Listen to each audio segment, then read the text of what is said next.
굿모닝 마켓입니다. 마틴 루터킹 데이로 뉴욕 증시 쉬어가지만 현명한 투자자분들은 이럴 때일수록 시장 분석에 집중하고 계실 텐데요. 새해 들어 제자리 걸음하고 있는 시장 자세히 들여다봅니다. 올해 들어 뉴욕 증시는 연말부터 이어온 상승 흐름을 뒤로하고 정체기에 들어섰습니다.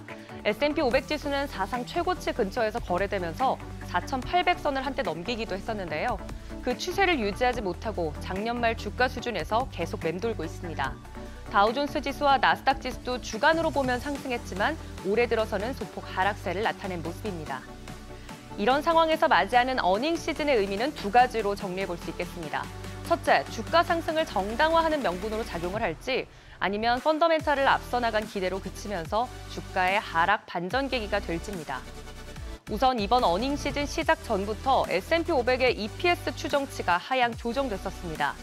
4분기 S&P 500 EPS 추정치 변화율은 마이너스 6.8%로 과거 5년과 10년 평균 감소율보다 높았습니다. 업종별로는 11개 업종 중 9개 업종이 하향 조정됐고 헬스케어, 소재 업종의 감소폭이 특히나 컸습니다. 반면 유틸리티와 IT 업종은 EPS 추정치가 상향 조정된 유일한 두 섹터입니다. 여기에 어닝 시즌 초반의 분위기를 좌우하는 금융주 실적 부진도 한몫을 하고 있는데요.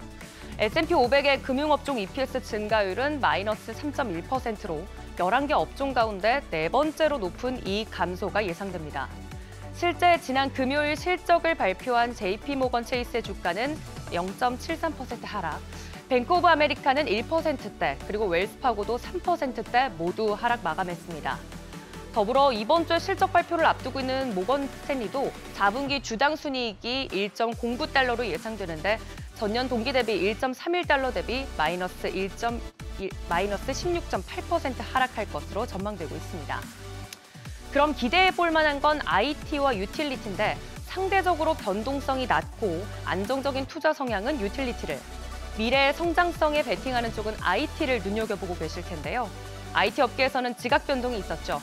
지난주 마이크로소프트의 시가총액은 총 2조 8,870억 달러로 집계되면서 2021년 11월 이후 처음으로 애플을 제쳤습니다. 기술 산업의 중심축이 모바일에서 AI로 넘어가고 있다는 뜻이겠죠. 두 기업은 비슷한 점이 많습니다. 우량한 현금성 자산을 보유하고 있는 대표적인 기업이고 이를 기반으로 꾸준한 R&D와 공격적인 M&A를 단행하고 있습니다. 차이가 있다면 바로 매출 구조인데요. 애플은 개개인의 실물 소비와 직결된 아이폰 매출 비중, 즉 B2C가 높지만 마이크로소프트는 기업들의 투자와 직결되는 소프트웨어와 클라우드 산업 비중이 높습니다. 향후 마이크로소프트와 생성형 AI를 주축으로 한 변화와 혁신은 설비 투자에 필요한 수요를 높여줄 것으로 예상되고 있습니다. 디스인플레이션 지표는 지속적으로 확인되고 있습니다. 미국 헤드라인 PPI는 3개월 연속 마이너스 성장률 기록하고 있고 근원 PPI도 보합세를 기록했습니다.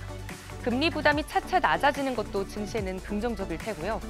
하지만 금리 하락은 곧 소비 모멘텀의 둔화가 된다는 뜻이기도 합니다.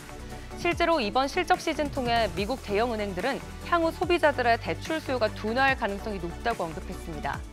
투자자들은 이번 주 기업들의 실적 발표와 더불어 소매 판매 지표도 기다리고 있습니다.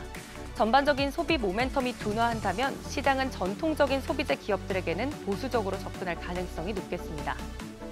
이번 4분기 실적은 올해 연준의 금리 인하 시작 타이밍을 두고 미국 경기 침체 진입에 대한 시장의 걱정이 녹아들면서 실적 추정치가 하향된 점이 특징입니다. 새해 들어 연착륙에 대한 기대와 걱정이 뒤섞여 있는 불확실성과 함께하는 어닝 시즌인 만큼 나의 포트폴리오와 전략을 재점검해 보시는 시간으로 삼아보시면 좋겠습니다. 굿모닝 마켓이었습니다.